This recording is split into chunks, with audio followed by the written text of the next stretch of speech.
90%人做引體上升做到8下10下就卡關，問題可能唔係你唔夠勤力，而係你忽略咗以下呢個關鍵嘅概念。當我哋啱啱開始練引體，會有一個力量上升得好快嘅蜜月期。喺呢個時期，力量提升主要都係源於神經適應同埋技巧。具體啲咁講，神經適應係指透過重複嘅練習，我哋大腦激活到嘅運動神經會變多，令更多嘅肌肉纖維能夠參與引體。再講技巧，我哋會慢慢觸摸到正確嘅引體技巧，例如係上身嘅擺位同埋上拉嘅軌跡。但呢個蜜月期往往只會維持幾個月至到半年，之後想再進步就唔可以靠技巧同埋神經，而係靠肌肉量。如果你已經練咗1年半載，但引體仲係卡喺10下8下，好可能係你嘅肌肉量唔夠。所以想再突破就要刻意咁練肌肥大。每星期拉2次引體，每次4至6組，每組5至8下，地力竭1至到3下，再加上食多啲嘢，保證熱量盈餘。簡單總結，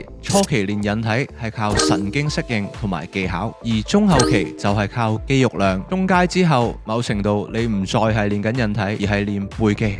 最後，如果你嘅目標都係想練好引體，想有專業嘅指導，就歡迎點擊我哋嘅 Bio Cheat Link 報名徒手訓練班。平日嘅晚上班已經爆滿，只係剩低平日早上同埋週末有少量嘅空位。有興趣記得把握機會。